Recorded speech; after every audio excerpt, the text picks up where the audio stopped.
palavra de Deus, dessa maneira, dando glória à criatura no lugar do Criador. E, consequentemente, toda a criação é afetada. Por que eu estou partindo desse ponto que é tão conhecido no nosso meio? Porque é inevitável, é inevitável não falar de missões sem falar daquilo que aconteceu lá no princípio. É inevitável nós falarmos de missão sem olhar, sem perceber com clareza que o Deus Criador é aquele que diariamente, constantemente, no decorrer da sua história, ele vem agindo em direção desse pecador, dessa humanidade caída, depois daquele evento da queda. Então, com isso, a narrativa bíblica nos mostra que o próprio Deus vai em direção da humanidade caída, visando a sua redenção. E essa ação de Deus resulta em quê? Na sua própria glória. No nome dele sendo glorificado. No nome dele sendo exaltado. E mais uma vez, à medida com que o negócio vai acontecendo, a história vai sendo desenrolada, nós vamos perceber que constantemente é Deus que toma a primeira iniciativa. A gente tem aprendido isso estudando Êxodo, mas eu me lembro que nós também aprendemos isso quando nós estudamos Gênesis aqui na igreja, e que em todo tempo nós vemos a graça de Deus sendo manifestada.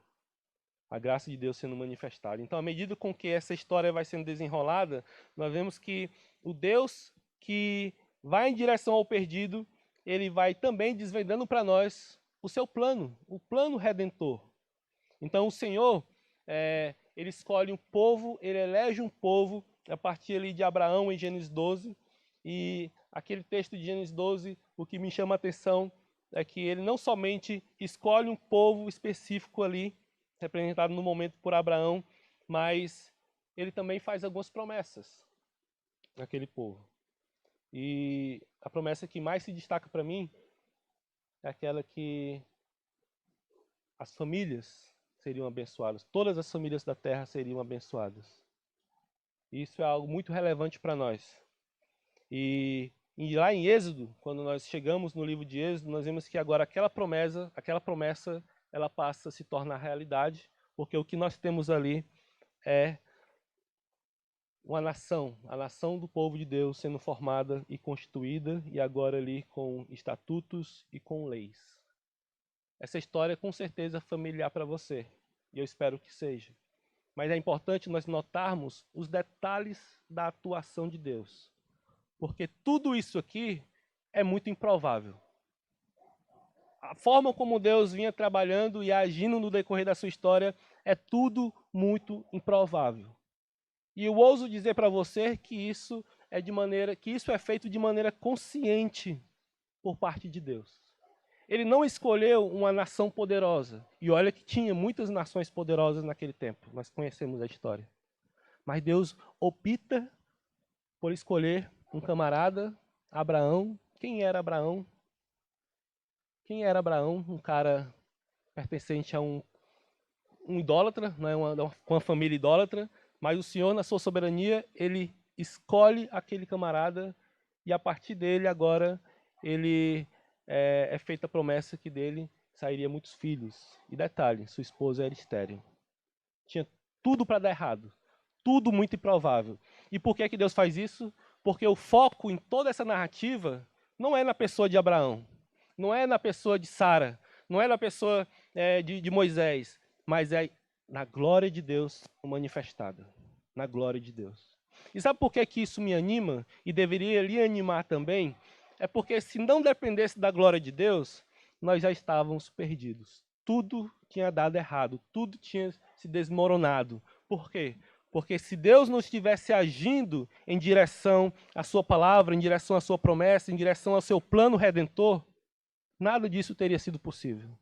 Mas graças à ação desse Deus, isso se fez possível. Então, esse plano redentor de Deus, ele vai sendo revelado, vai sendo mostrado com a eleição de Israel, o povo de Deus, e no que eles precisavam fazer para manifestar a glória de Deus. E isso aqui é interessante, por quê?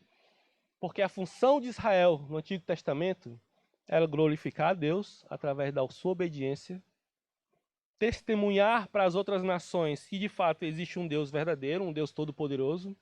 E dessa maneira, aquelas nações vizinhas, aqueles povos vizinhos, passariam a conhecer, a saber, a perceber a existência de um Deus tão poderoso, tão incrível, que manifesta a sua glória. E dessa maneira, aqueles povos o glorificariam. E meu irmão, você vê isso acontecendo praticamente todo o tempo na narrativa bíblica. Você vê isso acontecendo todo o tempo.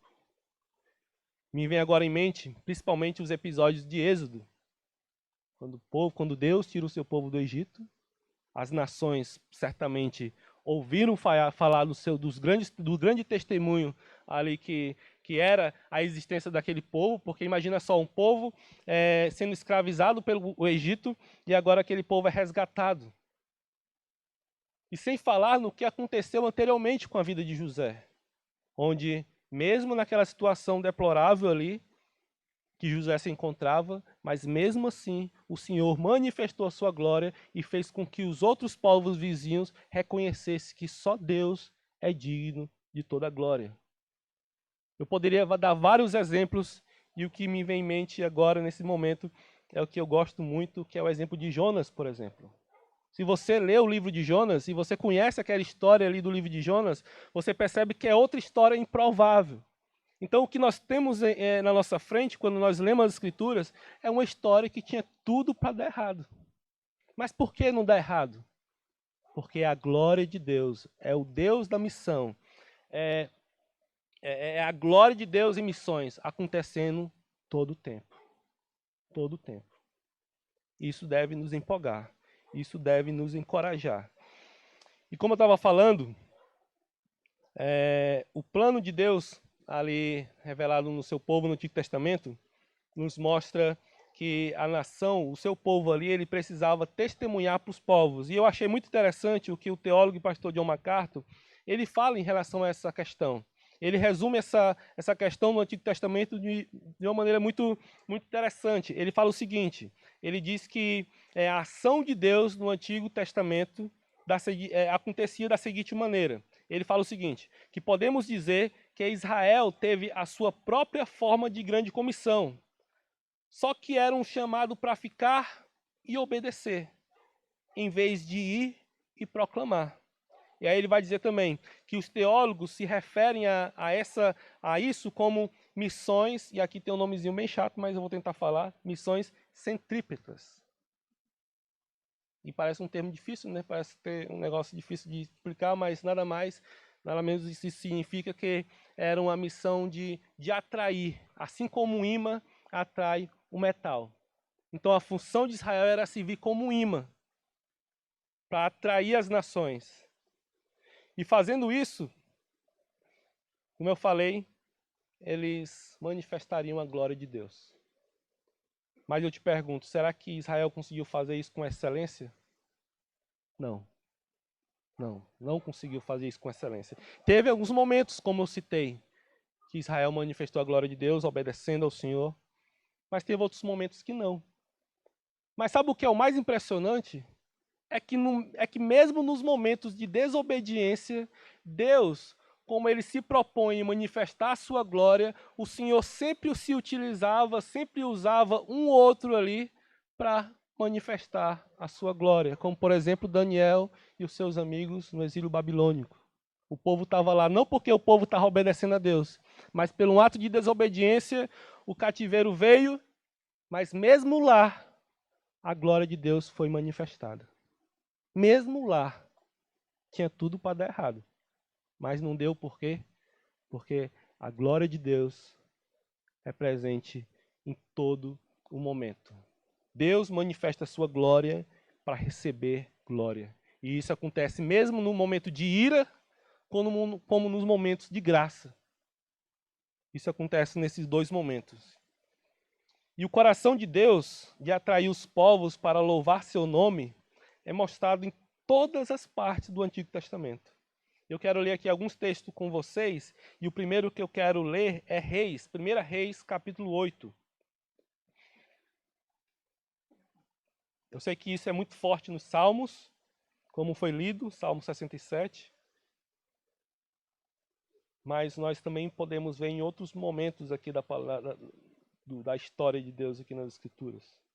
1 Reis 8, 43, 60. Só para contextualizar o que estava acontecendo nessa situação aqui. Esse momento era o momento de inaugurar o templo que havia sido construído. E o que é nos mostrado nesses dois versículos aqui é o coração de Salomão em relação a manifestar a glória de Deus. Entretanto, nós sabemos também que esse desejo de Salomão estava 100% alinhado com a vontade de Deus. E olha o que nós encontramos no versículo 43. O versículo 43 diz o seguinte: ouve tu nos céus, lugar da tua habitação, e faze tudo o que o estrangeiro te pedir, a fim de que todos os povos da terra conheçam o teu nome, para te temerem como o teu povo de Israel, e para saberem que este templo que eu edifiquei é chamado pelo teu nome. Versículo 60 diz o seguinte: para que todos os povos da terra saibam que o Senhor é Deus e que não há outro, para que todos os povos da terra saibam que o Senhor é Deus e que não há outro. Aí nós passamos aqui rapidinho para o Salmo 86, versículo 9 e o versículo 10, onde também nos revela esse desejo de Deus de atrair as nações. Versículo Salmo 86, verso 9 e o verso 10.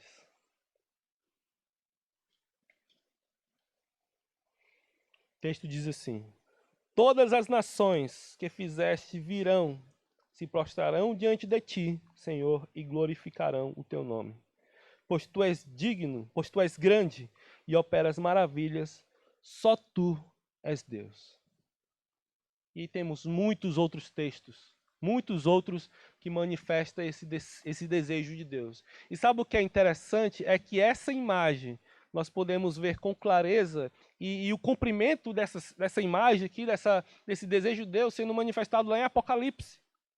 Quando lá é descrito que povos de todas as línguas, tribos, nações estarão diante do Cordeiro, lhe rendendo a glória devida. Nosso Deus é um Deus missionário. Facilmente nós entendemos isso no decorrer das Escrituras. Mas o que é que isso tem a ver com a igreja hoje? O que é que isso tem a ver com a nossa vida? Quando nós chegamos no Novo Testamento, nós vemos que o alvo de Deus não mudou. Não mudou.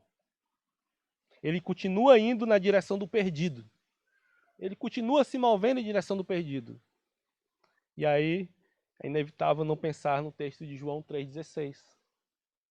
Porque Deus amou o mundo de tal maneira, entregou o seu único filho para morrer por todo aquele que nele crê. Deus continua o mesmo. A ação de Deus continua a mesma na direção do perdido. O alvo continua sendo a adoração ao seu nome. Pode-se dizer que é a espinha dorsal, a essência ali desse movimento. É a glória de Deus. E continua sendo, porque qual o texto mais a gente tem ouvido esses tempos? 1 Coríntios 10, 31. Que comais, que bebais, ou façais qualquer outra coisa, façais tudo para a glória de Deus. Entretanto, irmãos, agora eles chamam o povo não mais para ficar e atrair os povos por meio do testemunho. Não mais. Agora eles chamam o povo para testemunhar enquanto esse povo vai na direção dos povos, pregando o evangelho e fazendo discípulos. O movimento muda. O movimento muda. Agora não é mais essa ideia de ficar e atrair somente. Obviamente, a proposta continua no sentido de que você deve testemunhar. Mas agora esse testemunhar está relacionado enquanto você vai. Enquanto esse povo vai na direção dos perdidos, dos povos, pregando o evangelho e fazendo discípulos. E o texto que a gente já leu nessa noite é o que enfatiza isso com muita clareza, é Mateus 28, 18 ao 20, a grande comissão. Pregando o evangelho e fazendo discípulos, testemunhando, pregando o evangelho e fazendo discípulos, e isso também fica muito claro em Atos 1:8. O Senhor, e o que mais nos encoraja e deve nos animar, deve nos empolgar quando nós observamos essa ação missionária de Deus no decorrer da história e quando chega até nós, é que o Senhor ele nos inclui nessa missão redentora. Ele nos inclui. Nós fazemos parte, a não ser que você não seja discípulo. Aí você não faz parte disso. Mas se você é discípulo de Jesus, se você foi salvo e redimido pelo Senhor, você faz parte desse negócio. Você foi incluído nesse processo redentor, nesse plano redentor do nosso Deus. Então, com isso, a gente tem algumas implicações em relação a todas essas coisas. O que nós temos feito como participantes da missão de Deus? O que nós temos feito? O que nós temos feito em relação a isso? Qual tem sido a nossa atitude? Qual é a nossa, o que tem sido o que nós temos feito de ação prática em relação a essa verdade? Que nós fazemos parte da missão. Eu gosto muito de uma frase de um autor, quando ele diz que a igreja não tem uma missão, mas Deus tem uma missão para a sua igreja. Mas Deus tem uma missão para a sua igreja. Deus tem uma igreja para a sua missão, perdão. A igreja não possui a missão, mas Deus tem sim uma igreja para a missão que é dele. E quando eu entendo isso, irmãos, eu entendo que nós não temos opção. Nós não temos opção. Se nós somos igreja, então automaticamente nós somos envolvidos nesse processo de Deus. Então, com isso, eu quero trazer aqui para nós algumas aplicações, algumas questões para nós refletirmos e nós pensarmos em direção a tudo isso que nós temos abordado aqui nessa noite. Somos testemunhas, ou seja, nós precisamos testemunhar. O que uma testemunha mais sabe fazer é testemunhar. Não tem para onde correr. Testemunhar, irmãos, implica viver conforme a vontade de Deus.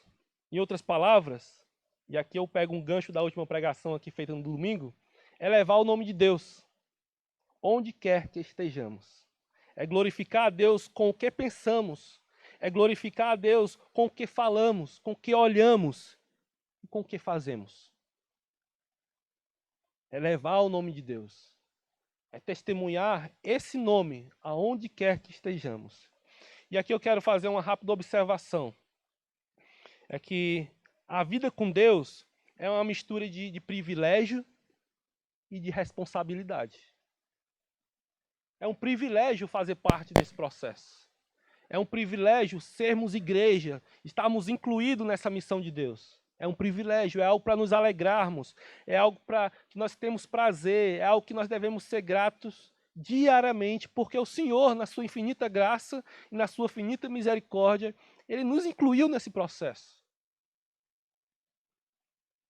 Eu sei que eu sei que nós não somos pentecostais, mas deveríamos nos arrepiar com essa afirmação. Porque pensa só, o Deus Criador, o Deus soberano, dentro do seu plano que Ele estabeleceu, Ele nos incluiu nesse processo. Isso é tremendo. Isso é tremendo. E por que eu digo que também é uma responsabilidade? Porque esse processo não pode ser feito de qualquer maneira. Isso não deve ser feito de qualquer jeito. É um privilégio e uma responsabilidade. Não deve ser pesado para mim nem para você fazer isso. Mas também nós não podemos fazer isso de qualquer maneira.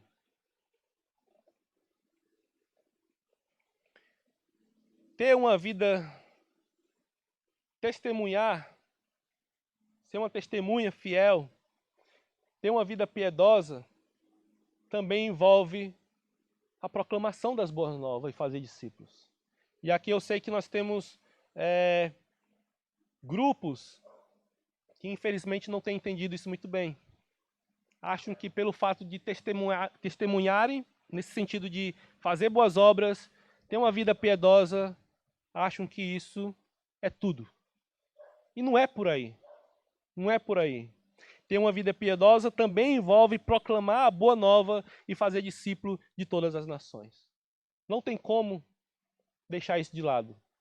Não tem como deixar com que suas boas obras falem ou proclamem essa verdade que só abrindo a nossa boca nós somos capazes de fazermos. Só verbalizando a boa notícia, aquilo que o Senhor fez por nós. Nós não podemos confundir aqui a consequência do Evangelho operando em nossas vidas com a proclamação do Evangelho. A consequência do Evangelho em nós é as boas obras, o viver piedoso, ser sal, ser luz. Mas o Evangelho é uma notícia daquilo que Deus fez por nós. E essa notícia nós temos que anunciar. Nunca podemos esquecer que fazemos parte da missão de Deus. E isso envolve conduzir outros por meio do poder do Espírito Santo a também glorificar o nome do Senhor. Pelo poder do Espírito Santo. Nós devemos levar outros a também glorificar o nome do Senhor. Por quê? Porque o objetivo é a glória de Deus. E Ele não negocia a sua glória com ninguém. Nós somos conduzidos pelo poder do Espírito Santo a proclamar essas boas novas. E isso não tem a ver com quanto tempo de crente você tem. Isso não tem a ver se você é um presbítero ou um diácono. Todos os discípulos. Todos os discípulos. Eu acho que nós devemos parar mais vezes e pensar de que maneira nós podemos fazer o nome do Senhor conhecido durante o nosso dia com as oportunidades que o Senhor tem nos dado. Esses dias eu estava refletindo sobre isso e eu pensei que um passo prático para fazermos isso talvez seja no seu tempo de oração pela manhã, talvez você pedir ao Senhor, Senhor, me conceda uma oportunidade para fazer o teu nome conhecido nesse dia. Eu não sei quem é que eu vou encontrar no meu dia hoje. Eu não sei. Eu não sei se vai ser, não sei se eu vou me encontrar com muitos crentes, mas se por acaso o Senhor me conduzir até um descrente, me ajude a não perder essa oportunidade e fazer o nome do Senhor conhecido, proclamando o Evangelho para essa pessoa. Nós temos que ser mais intencionais em relação a isso. O Senhor nos salvou não só para nós nos reunirmos como igreja local. Isso faz parte, obviamente. E é muito bom nós nos reunirmos como igreja, é muito bom nós participarmos das programações da igreja, mas nós não podemos esquecer que isso não é tudo. Tudo isso aqui, todo esse tempo de comunhão, de culto aos domingos, de escola bíblica, de culto de oração na quarta, deve ser uma espécie de treinamento para nós colocarmos em prática no nosso campo missionário. E quer saber de uma coisa? Eu acho que talvez seria até interessante colocarmos ali na porta, ali no portão, né? Na parte de dentro. A seguinte frase. Ao sair desse portão, você entra no seu campo missionário. Pense dessa maneira. Você vem para a igreja para se capacitar, para fazer o nome do Senhor conhecido aí fora. Esse tem que ser um ponto que nós devemos sempre ter em mente. E quando eu digo que envolve conduzir outros por meio do poder do Espírito Santo, a também glorificar o nome do Senhor, é inevitável não pensar na multiplicação da igreja e na plantação de igreja. Porque fazendo isso naturalmente, e a gente vê isso claramente no decorrer de Atos. Como é que acontecia o negócio ali? Eles testemunhavam, viviam na prática a sua fé, proclamavam o evangelho, faziam discípulos, aí o Senhor acrescentava aqueles que iam sendo salvos e, consequentemente, igrejas iam sendo plantadas. Eu acho que não é preciso um doutorado, um mestrado para entender isso. Por quê? Porque o negócio é simples. Obviamente existe a sua complexidade, eu não quero deixar isso de lado. Obviamente que sim, mas o Senhor tem nos capacitado. Mas se vivermos como verdadeiramente testemunhas, discípulos, pregando, evangelizando, fazendo discípulos, é inevitável isso não acontecer. Então, o que é que eu posso dizer agora como conclusão? É que como igreja, nós precisamos ter em mente que como igreja tenhamos mais e mais em mente que somos o povo de Deus em missão no mundo. Nós somos o povo de Deus em missão no mundo. Que precisamos ver missões transculturais como algo urgente. Pois é assim que Deus vê missões transculturais, como algo urgente. Algo urgente. Não é algo para se fazer ontem. Não é algo para se fazer amanhã, já era algo para se fazer no ontem. Algo urgente. Entretanto, nós também possamos olhar o campo local com o mesmo fervor, pois é assim que Deus também vê o campo local. E por que Deus vê dessa maneira? Porque o anseio de Deus é ver o seu nome glorificado por todos os povos. Línguas, nações, povos. E aqui, obviamente, quando eu falo povos, é importante ressaltar que povos não se trata só de nações, como nós entendemos hoje, organizado ali em cada continente, não, mas nós temos que entender que povos aqui se refere a ali o centro do Parque Havaí, aqui essa comunidade aqui do lado. Mas o que nós não podemos fazer é deixar um em detrimento do outro. Nós temos que lidar com tanto aqueles que nós temos contato diariamente, a comunidade local, as pessoas aqui próximo, como também nós precisamos lidar com o desafio transcultural. Porque esse é o coração de Deus, irmãos. Esse é o coração de Deus. E como foi lido, mas eu quero reler novamente o Salmo 67 nessa noite. Diz o seguinte: seja Deus gracioso para conosco, e nos abençoe e faça resplandecer sobre nós o seu rosto, para que se conheça na terra o teu caminho e em todas as nações a tua salvação. Louvem-te os povos, ó Deus. Louvem-te os povos todos. Alegre-se e exultem as nações, pois julgas os povos com justiça e guias na terra as nações. Louvem-te os povos, ó Deus. Louvem-te os povos todos. A terra deu seu fruto e Deus, o nosso Deus, nos abençoa. Que Deus nos abençoe e todos os confins da terra o temerão. Amém? Vamos orar. Senhor Deus, muito obrigado, Pai, pela sua graça.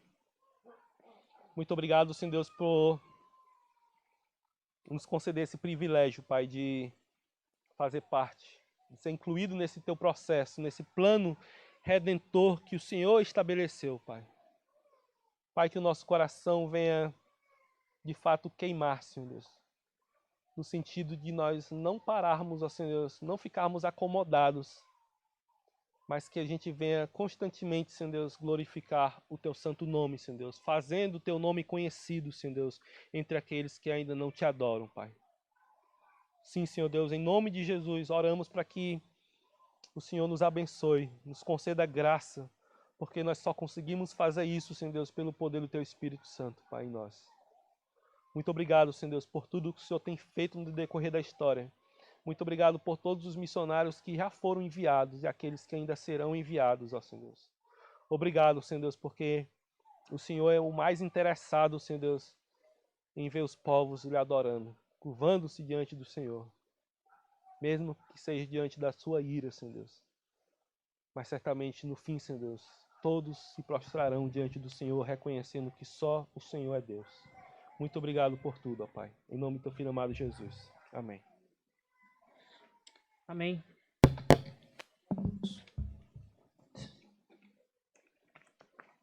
Vamos cantar a última canção da noite e será novamente canção tema. Ele morreu por você. Possamos meditar no que está sendo dito e essa mensagem, essas